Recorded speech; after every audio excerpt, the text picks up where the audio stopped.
श्री राधा रमण लाल की जय हो। श्री सद्गुरुदेव भगवान की जय हो। राधानाथ समारंभा गौरचंद्रार्य मध्यमाम् अस्मदाचार्य पर्यन्तां वन्दे श्रीगुरु परम्परां। वन्दे अहं श्रीगुरो यत्पदकमलं श्रीगुरुन् वैष्णवांश्च श्रीरूपं साग्रजातं सहगण रघुनाथान् मितं तं सजीवं साद्वैतं सावधूतं परिजनसहितं कृष्णचैतन्यदेवं श्री राधा कृष्णपादान् सहगणललिता श्रीविशाखावतांश्च। अहो भाग्यं गौरमार्गानुवर्तिनां देवो राधारमणयत्रेदगुरुर्गुणमञ्जरी। अस्मद्गुरुभ्यो नमः। श्रीमद्फट्गोस्वामिने नमो नमः। श्री गुरु परम्पराभ्यो नमो नमः।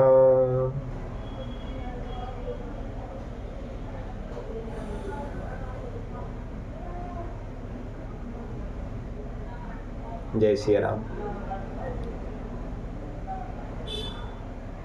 अखिल कोटि ब्रह्मांड नायक परब्रह्म परमात्मा रसराज रसशेखर श्री राधा रमण लाल की असीम कृपा से हम भगवत वार्ता का सुसंयोग अवसर प्राप्त कर उसके परम लाभ के अन्वेक्षण से आपूरित होकर के अपने हृदय कमल पर उत्फुल्लित होने वाली जो मरुस्थल स्वरूपी रेत है उस पर रस सिंचन की परिवर्षणा भगवत कृपानुभूति के द्वारा आज सु अवसर पर संग्रामित हुई है महाराज, जिसका सु अवसर आज हम सभी लोग भगवत कथा रस सिंचन में उसकी धारा से आप्लावित होंगे।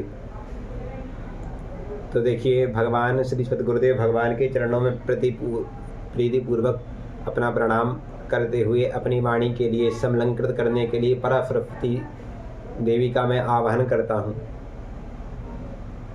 भगवान की कथा की महिमा असीम है, अपरंपार है, अनंत है। पूज्य सतगुरुदेव भगवान कहते हैं कथा प्रयास से नहीं मिलती। यदि हम सोचें कि प्रयास करने के पश्चात हमें कथा की प्राप्ति हो जाए तो विविध प्रयासों के फलस्वरूप भी कथा कहीं कहीं फलीभूत नहीं हो पाती। हम कितने भी प्रयास कर लें लेकिन शायद कहीं प्रयास से कथा ना मिले, और कथा प्रयास नहीं है। कथा तो परम प्रसाद है महाराज।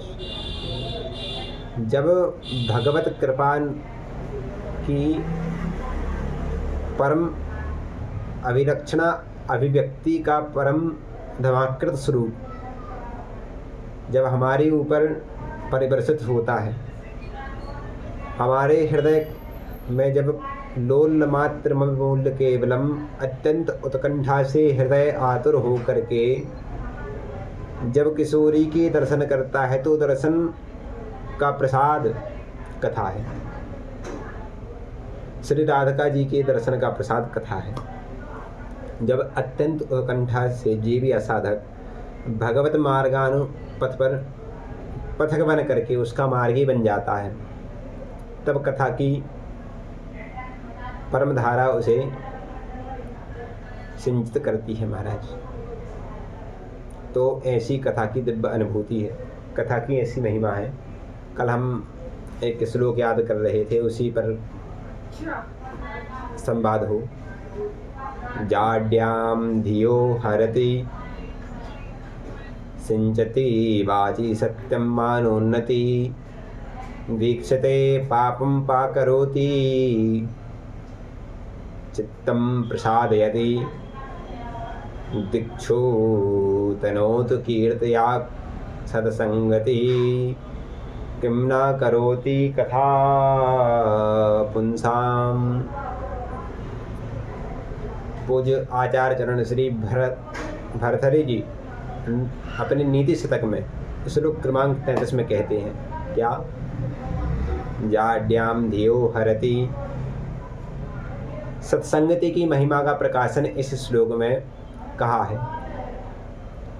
जो जाड्याम धियो हरति, हमारी धियो गायत्री मंत्र में धियो सत्यम परम धीमहि भागवत जी मंगलाचरण धी जो है, हमारी धी अर्थात बुद्धि, बुद्धि की जो जड़ता है, अज्ञान है, जो हमारी बुद्धि में वासना की परत चढ़ के अज्ञान का घूंघट उसने ओढ़ लिया है।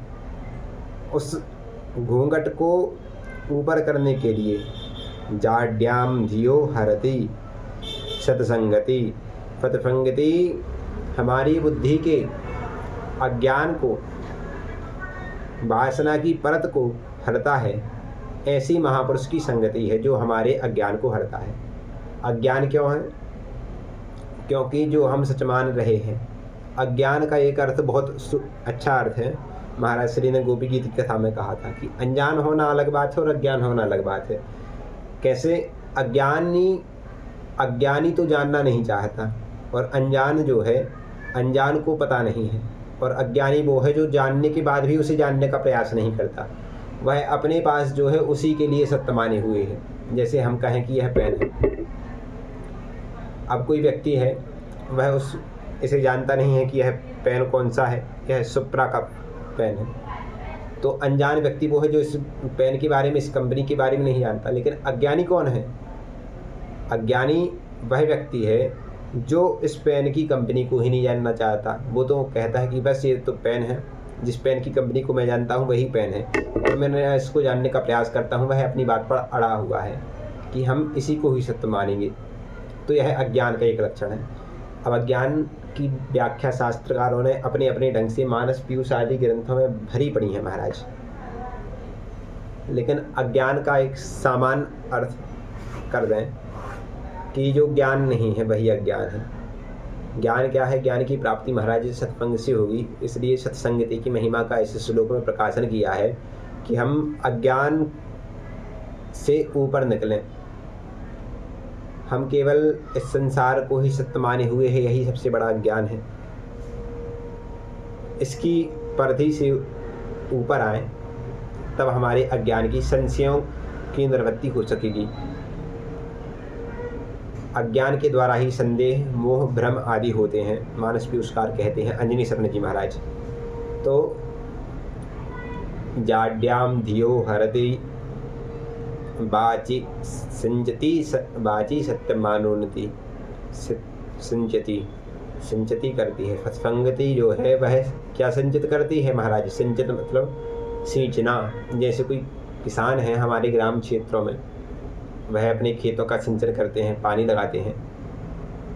सिंचती, आकाश मंडल में मेघ परिवर्षित करते हैं जल को, तो सिंचती। इस प्रकार से सिंचती को समझना चाहिए। सत्संगति क्या सिंचित करती है? सिंचती वाची सत्यम। यदि आप सत्संगति करेंगे तो आपकी जो वाचन शैली है, आप केवल और केवल सत्संगति आपकी जिह्वा पर सत्य का सिंचन कर देगी। और जब भी आप बोलेंगे तो सत्य ही बोलेंगे। तो सत्संगति का यह दूसरा लाभ है। जाड्याम धियो हरति सिंचति वाची सत्यम मानोन्नति ही दीक्षते।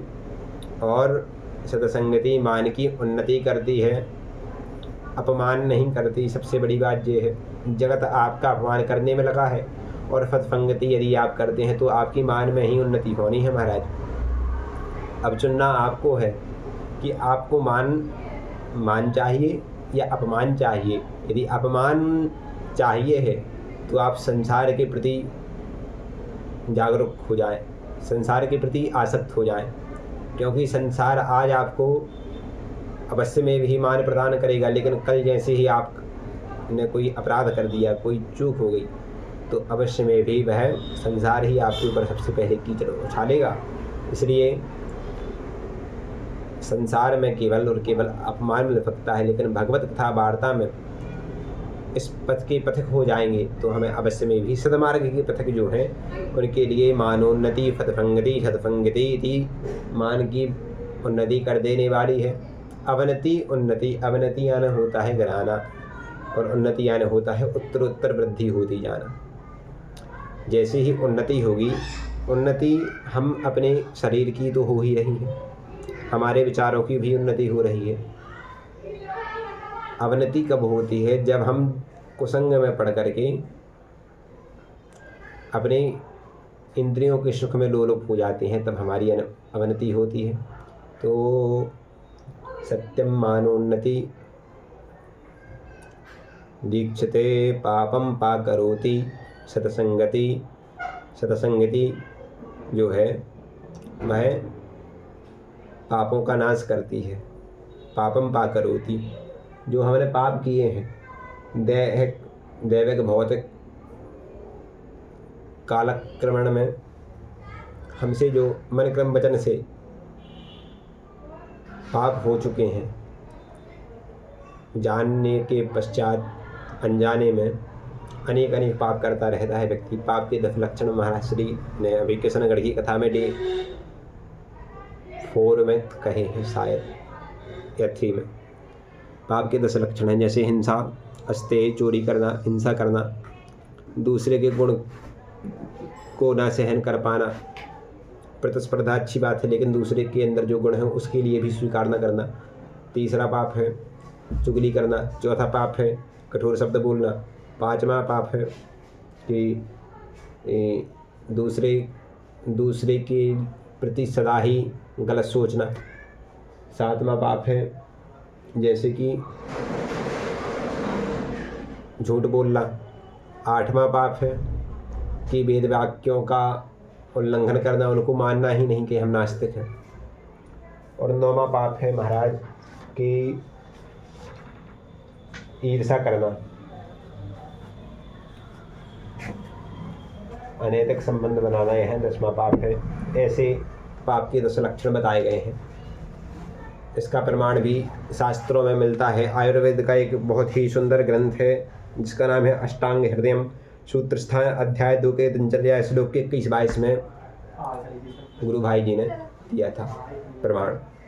हिंसास्ते अन्यथा कामं पैशून्यम पुरुषान्नते संभिन्नालापं व्यावदा विद्या दृगविपर्यं पापम करमेति दसदा बायम वामना शेरम त्यजेत। इन 10 पापों को त्याग देना चाहिए। तो यह पाप का नाश कर देने वाली कथा है। ठीक, तो इसके पश्चात कहते हैं चित्तम प्रसादयति। कथा क्या करती है? कथा चित्त को प्रसाद का अर्थ है प्रसन्नता। महाराज श्री कहते हैं प्रसादस्तु प्रसन्नता, प्रसादस्तु प्रपन्नता। भगवत चरणों में रामानुजी संप्रदाय का यह बड़ा ही उत्तम शब्द है प्रपन्नता। भगवान गीता जी में भी प्रपन्नता शब्द आया है कि भगवान के चरणों में प्रपन्नता हो जाना, प्रपन्न हो जाना। प्रपन्न का एक अर्थ है कि भगवान के अतिरिक्त उसके जीवन में उसको शरण देने वाला कोई है ही नहीं। हम जिसकी पूर्णता से शरणागत हो गए हैं उसी प्रपन्न कहा जाता है। सर्वश्रेष्ठ अष्ट प्रपन्नाचार्यों में महाराज श्री हनुमान जी का नाम अग्रगण्य है। उनके जैसा प्रपन्नाचार्य कोई है ही नहीं। प्रपन्न शरणागति में शरणागतियों की सर्वोत्कृष्ट अवस्था है प्रपन्नता। तो प्रसादयति चित्तम, चित्त को जो प्रसाद प्रदान करे। प्रसाद प्रदान करने से तात्पर्य क्या है? प्रसाद का अर्थ है प्रसन्नता। हमारा चित्त प्रसन्न होके जाए। चित्त के लिए प्रसन्नता की प्राप्ति कैसे होगी? सत्संग के द्वारा ही प्रसन्नता की प्राप्ति हो सकती है। अन्यत्र कोई भी साधन है ही नहीं। चित्त जन्म जन्मांतर की वासनाओं से आपूरित है। अनेक जन्मों की वासना इस चित्त में विराजित है। जैसे कोई कार्ड है, उसमें वायरस चले जाते हैं। अब वो वायरस डिलीट ही नहीं हो सकते। एक कार्ड हमारे पास था, उसमें कुछ माता श्री की मित्रों की फोटो थी, दमोई के मारूदाल की, मंगू लोगों की। तो उनकी वो फोटो डिलीट ही ना हो महाराज। तो उसको हमने इतनी बार डिलीट करने का प्रयास किया लेकिन वो डिलीट हुई ही नहीं। आखिरकार हम ही हार माना है कि भैया नहीं कर दिया। तो वह कार्ड डला हुआ था मोबाइल में। तो जो ऐसे ही हमारे चित्र रूपी मेमोरी कार्ड में अनेक जन्मों के असत संस्कार की वासनाएं और सद संस्कार की वासनाएं विराजित हैं। और वो उसी वायरस की तरह हैं, वो डिलीट नहीं होती। वो मेमोरी को स्पेस के द्वारा भरे रहेंगी, डिलीट हो नहीं सकती। आप उनको हटा सकते नहीं, वो भेज भी नहीं सकते, लेकिन वो है। उनका अस्तित्व है। तो ऐसे ही हमारे मन में जो पूर्व जन्मकृत संस्कारों की असद वासनाएँ हैं, सद्वासनाएँ हैं, उनका किंचन मात्र भी वह वायरस के रूप में ही मन में, चित्त में वह बीज स्थापित तो हैं, अंकुरित तो हैं। वो उनके ऊपर यदि आप उन्हीं वासनाओं के बीज को और समृद्ध करना चाहते हैं तो पापाक्रम में लग जाइए, वह और बढ़ती चली जाएंगी। लेकिन यदि इसके लिए जड़ से ख़त्म करना है तो पूज्य हमारे भगवान श्री चैतन्य महाप्रभु जी कहते हैं शिक्षाष्टक में, चेतो दर्पण मार्जनम भाव महादावाग्निर्वापणम श्रेया गैरवचंद्रका वितरणम विद्यावधु जीवनम आनंदानां बुद्धिवर्धनम प्रतिपदम पूर्णामृतास्वादनम सर्वात्मनम परम धारे विजय श्री कृष्ण संकीर्तनम। तो महाराज चैतन्य महाप्रभु भगवान करुणावतार कहते हैं कि चित्तरूपी दर्पण का मार्जन करने के लिए केवल और केवल एकमात्र उपाय है कि हरिनाम संकीर्तन को, हरे कृष्ण कृष्ण कृष्ण हरे हरे, हरे राम राम राम हरे हरे। कि महाराज हम पर बड़ी कृपा करके आप भगवान के नाम संकीर्तन का अधिक से अधिक जप करें, कीर्तन करें, संकीर्तन करें, जिससे हमारे चित्त रूपी दर्पण का मार्जन अच्छी तरह से हो सकेगा। तो चित्त में असद वासनाओं का कलेक्शन है। अब तुम जैसे आप यदि सोचें, जैसे कि आप आज कथा सुन रहे हैं, अब आप यदि दूसरी कथा में जाकर के बैठेंगे तो आपकी इस कथा में जो सद्वासना थी, सद्ज्ञान था, वह आपके चित्त में स्थापित हो गया।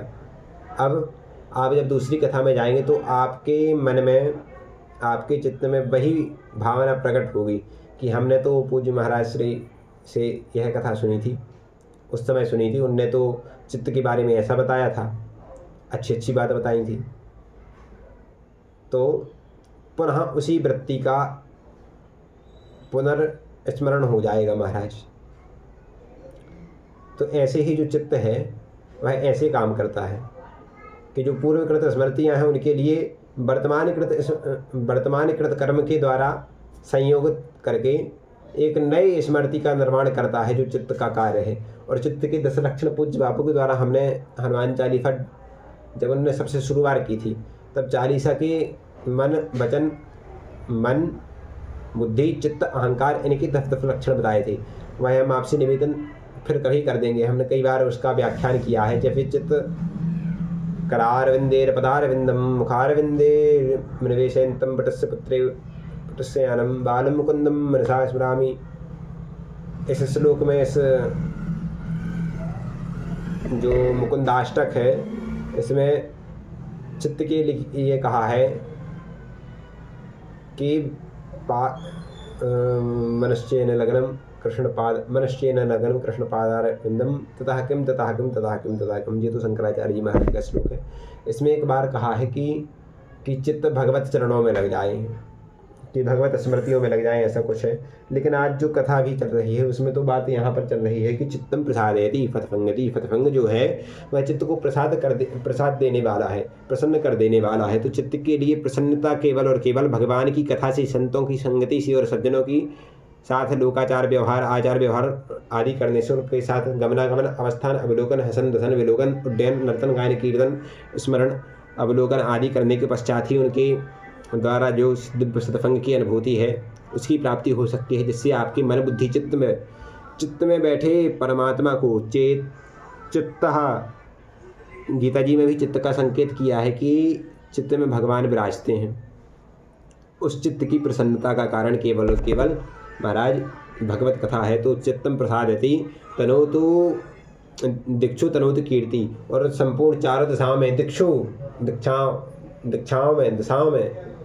दिशाओं में फतफंगति के द्वारा आपकी कीर्ति दिग्दिगंत व्याप्त होगी। जैसे महाराज भुवन भास्कर अपनी रश्मि सिंधु अपने दिव्य दिव्य दीपारणों से संपूर्ण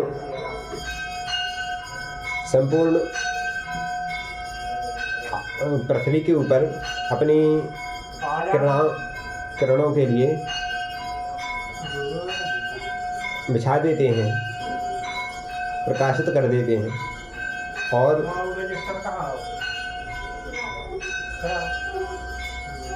कभी कभी तालाबों में उत्फुल्लित होने वाले जो कमल आदि हैं वह अपनी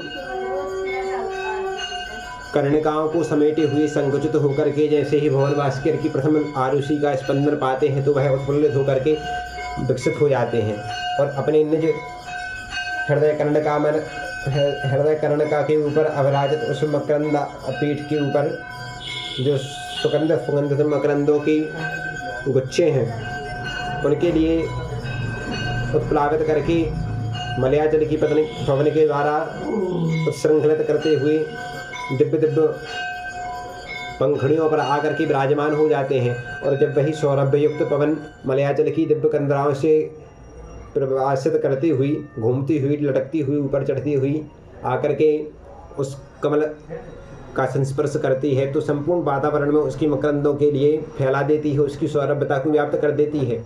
और महाराज उसी समय संपूर्ण भंवर अपने निर्णयों का परित्याग करके उस कमल के आग्राण के आस्वादन के लिए महाराज अभीप्सित होकर के, गुंजायमान होकर के उस कमल के ऊपर प्रतिस्पर्धा करते हैं कि आज उस मकरंद के आस्वादन का आरोहण कौन करेगा, आज उस मकरंद के लिए किस किस कमल के कितने मकरंद का आप्लावन कर पाएगा।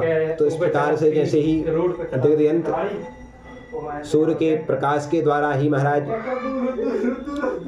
सूर्य रूपी प्रकाश रूपी कथा के द्वारा जैसे ही कोई सत्संगति रूपी सूर्य के प्रकाश से अपने संकुचित हुए हृदय में दिव्य भवन भास्कर रूपी परमात्मा की दिव्य कथामृत का अपने कर्ण रंध्रों के द्वारा श्रवण करता है तो उसका हृदय उत्फुल्लित हो उठता है। और जब वह उत्फुल्लित हो उठता है तो महाराज उसके हृदय में जो मकरंदापीठ पर भगवान का दिव्य चिन्मय स्वरूप चित्त विराजमान है, हृदय विराजमान है, उसके मकरंद अपने अपने स्थान को छोड़ करके उत्सृंखलित होकर के महाराज दिव्य दिव्य दिशाओं में व्याप्त हो जाते हैं। और जब कभी कभी गुरु कृपा की दिव्य मलयाचल पवन चलती है तो उसकी सौरभ्यता, सुगंधता और प्रकाशता संपूर्ण वातावरण में व्याप्त हो जाती है। और जो जो पात्र होते हैं, जो जो अपनी अफद वासनाओं से रहित होकर के दिव्य निर्णयों का परित्याग करके उस मकरंद पीठ कर्णिका का आस्वादन करने के लिए लुलुप होते हैं तो वही भंवरे बन करके आपकी प्रसन्नता का गुणानुवाद करने लगते हैं। तो ऐसी इसकी महिमा है सत्संगति की कि महाराज बड़े बड़े योगी याज्ञिक, जब तक मनीषी, वेद शास्त्र आदियों का अध्ययन कर देने वाले, बड़े बड़े न्यायक, मानसिक वैशेषिक आदि ग्रंथों का अवलोकन करने के पश्चात भी जिनके लिए परम अनुभूति की, अभिप्सा की दिव्य दिव्य बिंदुओं का संचरण केवल अंश मात्र में प्राप्त होता है, वह कथा के दिव्य सरोवर में एक बार भी केवल कोई साधक बैठ जाए तो उसके लिए परम अनुभूति की संचरणा का दिव्य सिंधु ही प्रदान कर दिया जाता है। तो ऐसी सत्संगति की महिमा है। कथया किम न करोति सत्संगति पुंसाम। अब बताइए महाराज सत्संगति क्या नहीं करती है। तो ऐसी सत्संगति की महिमा भर्तहरि जी ने कहा है। तो अब हम अपनी वाणी को विश्राम करते हैं। आप सभी के लिए प्रणाम। जय सिया राम। भूल चूक क्षमा करें। अपराध भय स्त्राणी क्रियते हैं अनसमया दासु क्षमस्व परमेश्वर। आपने बहुत अच्छी कथा की है। जय सिया।